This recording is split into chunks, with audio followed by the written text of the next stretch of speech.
Hi, Jay here with Zen Lens. We're going to take a look at a quick little Matterport tour before we archive this project so you guys can take a peek at typical commercial space. Here we have a shell space, which is the outer perimeter walls of the interior. I'm just going to click through, walk through, pretty straightforward layout. Just making sure we get good coverage on the perimeter corners of the room and a nice walking path. Here we have the utility room.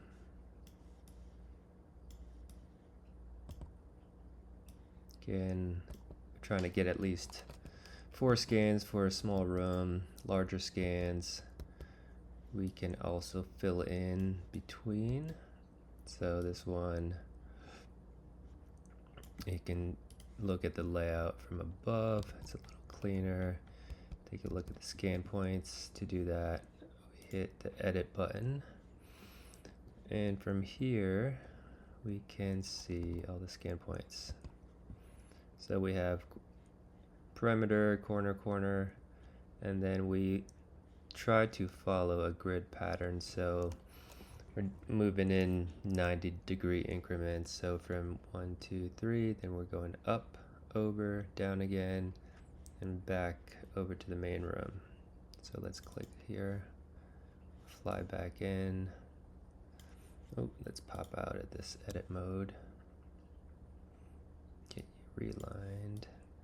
All right, so yeah, you want to stay in a grid because it's, as you walk through the space, you're not going to get jostled around too much from walking in a zigzag pattern if everything's not straight. So here we can see the line is fairly straight, and when I hit forward or W, so you can use arrows if you so choose to spin left and right. I use WASD from my gamer experience back in the days playing Doom and Wolfenstein, early first-person perspective games. So I use that because naturally your hand is on the left side, and one hand is on the mouse.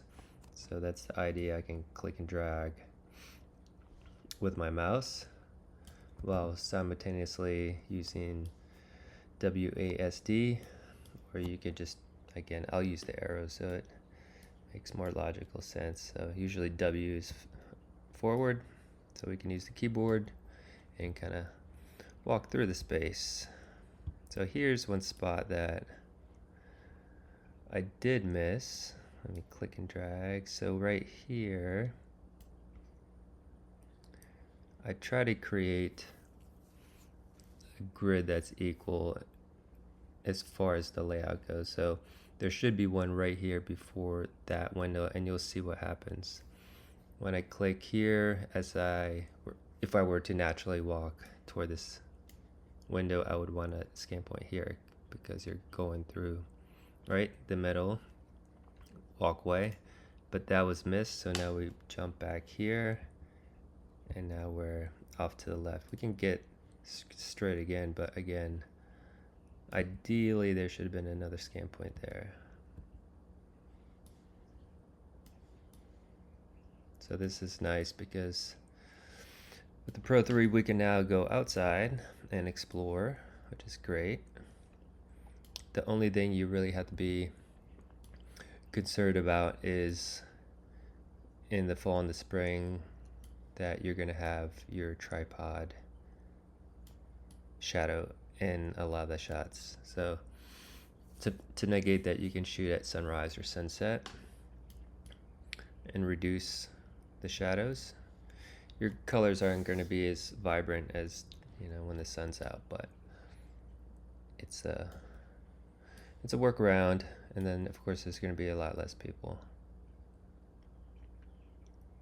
So here we have our 360 bubble, and that's just a single view outside of the space, typically a building exterior shot. So here we have the outside, and these can be a little tricky to line up. So this is actually supposed to be over here, but the way it's laid out, sometimes the positioning of these don't really work.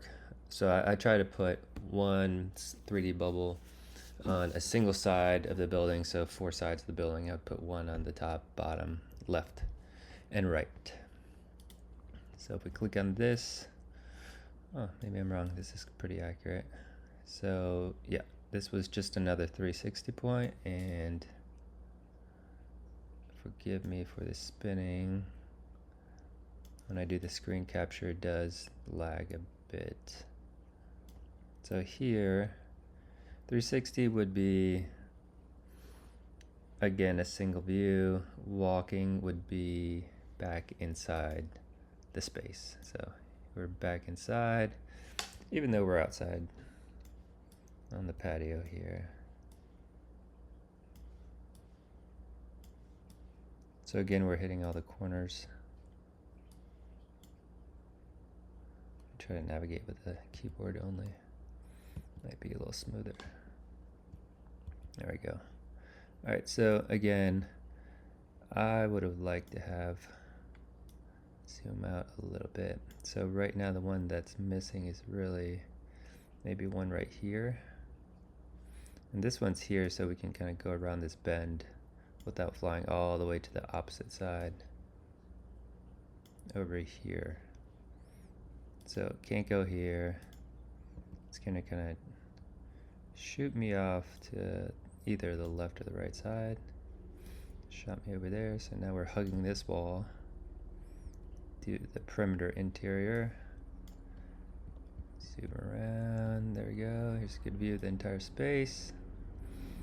So it's really helpful to visualize a space. It's the next, I say it's the next best thing to being there. It's very accurate. And it feels like you're there. And you can really explore anywhere in the space and jump around, fly around. And then you have the option to click on the dollhouse, and we can zoom in and rotate. So we get this 3D view of the entire space, which is helpful. And then we have the floor plan view. This is the top-down view. So you get an idea of layout quickly, and we can deliver schematics also of this layout. And here you can see the exterior 3D, or 360 rather, bubbles. And again, these are just single views of the outside.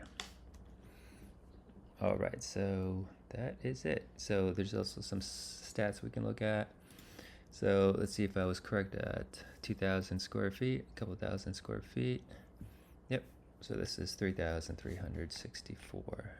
So you can get details here after the fact as well on all the rooms and the total. And that's it. This is a sample of a commercial Matterport 3D real estate scan.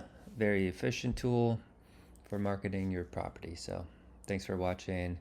See you at the next one.